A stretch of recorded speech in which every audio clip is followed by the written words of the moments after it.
we can actually specify void as the type for the pointer. So some pointer that points to a void type. To demonstrate this, first I'll declare two variables.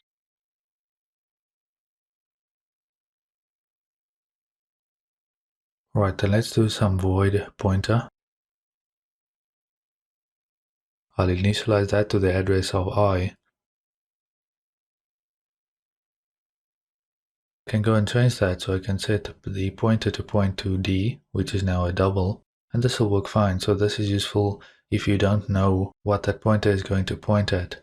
So here it can point to either one of these. So here it points to the integer, and here it points to that double, right? But let's say we want to dereference that.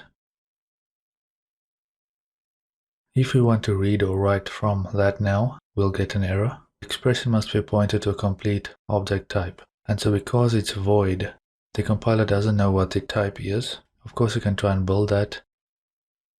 So you'll get an error. Cannot convert from double to void. The thing is, C++ is statically typed. This means the types need to match at compile time. So here ptr is a pointer to a type of void, and void does not match integer or double. So when you compile this, it will complain, even though here it's fine. But the thing is, we are not dereferencing it here, so we're not reading or writing to that memory location, right? It doesn't know how many bytes to read or to write, basically. So I'll have to go and fix it. And I'll show you a quick way of how you can do that. I'll come back to this one here in just a second. Right, let's say I want to print out that pointer. We'll want to go and dereference that, but as you can see, once again, we'll get an error. We can see that with this squiggly line. We have to note here that this was initialized to an integer, but we changed that to the address of a double. So I have to go and set that, or basically explicitly convert this here to a double. To the left, we'll have the dereferencing. We want to dereference whatever comes here.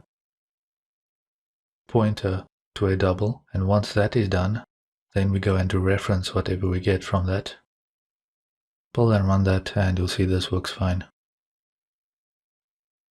Same thing here.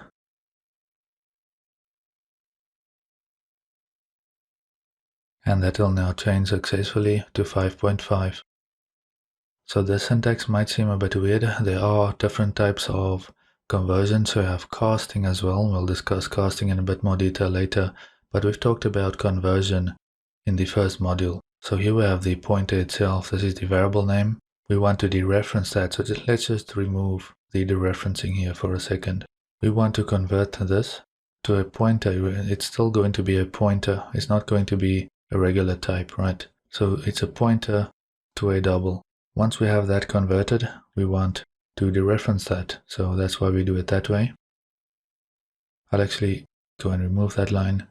And if I go and remove this asterisk here, pull and run that, you can guess what you'll get. You will get an address. Okay, so one final demo for you here. I have a void pointer, which I initialize to null pointer. I have a short, which I call I, set that to 129. I store the address of that variable into the pointer variable. And then I create another variable here, short y, just for a lack of better variable names here, just as a quick demo. And then what I do is this dereferencing and conversion as I showed you before. So I'm converting this pointer to a short, and then I'm dereferencing it, and then I'm printing it out. So essentially we should get here to 129, right? Pull and run that, and you'll see we get 129. You can check the error list. We should not get any warnings or anything like that. Alright, let's go and change this. Let's say to 256 or 258 and so on. Something like that, so bigger than 255. Pull and run that, and that should work fine as well. Alright, so that's fine. Now let's go and change this. I'm not going to change what the pointer points to or anything like that. I'm going to change what it converts to. So I'm going to change this here to a character or a char. And I'll change this back to something like 126. Pull and run that, and you'll get some character now. So what we have to do is we have to convert this. Right, so I'll convert this y back to an integer, and we should get 126 again, so that's fine. That should also work with 127, but let's say we go 128. You'll see now we get problems. Okay, so what I can also do is I'll change this character to an unsigned character. Then that should work. So we get the value that we would expect. Now we can even go up to 255. Pull and run that. And yeah, that should work fine. But as soon as we go up, so let's say 256, right? Pull and run that, and you'll get 0 now. Now, what is that all about? How do we now all of a sudden get 0? Well, as we explained in the first module on type sizes, a short has 2 bytes. So in your first byte, you can get 0 to 255. If you have an unsigned char, for example, so it won't store a value that's out of that range. And with a signed char, if I remember correctly, you can store minus 128 to 127. It depends on whether it's signed or unsigned. So whether it's signed or unsigned, it's only going to read the first byte. Okay, so currently here we are dereferencing, so it's going to read from the memory location and store that into this variable here. And so it's only going to read 1 byte, whereas the short that we are initializing it to has 2 bytes. So that's why we get 0 as opposed to minus something or plus something. Again, I can go and change this, and at some point you may get a different value. Yeah, you can see you get a different value now.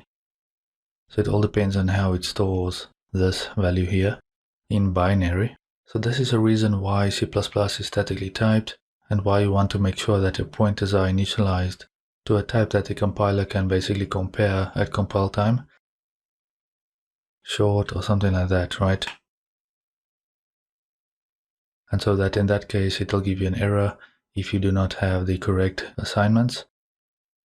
Try not to use the void pointers unless you have no idea what some function or something can return, because a function can also return a pointer to something, and we'll discuss that later. Okay, so I hope this extra section just clears up why it's important that we specify the types.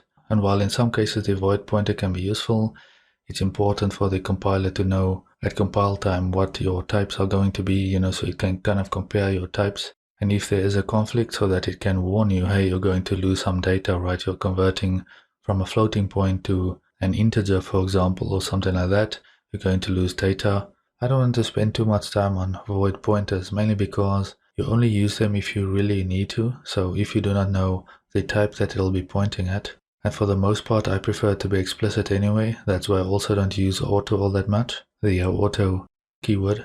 So I'm going to leave it here. I hope you found this interesting at least, because you might not use it, but maybe someone else used it and then you'll be familiar with it. So it's not just functions, you can also do void pointers. So I hope you found this useful, and I'll see you in the next video.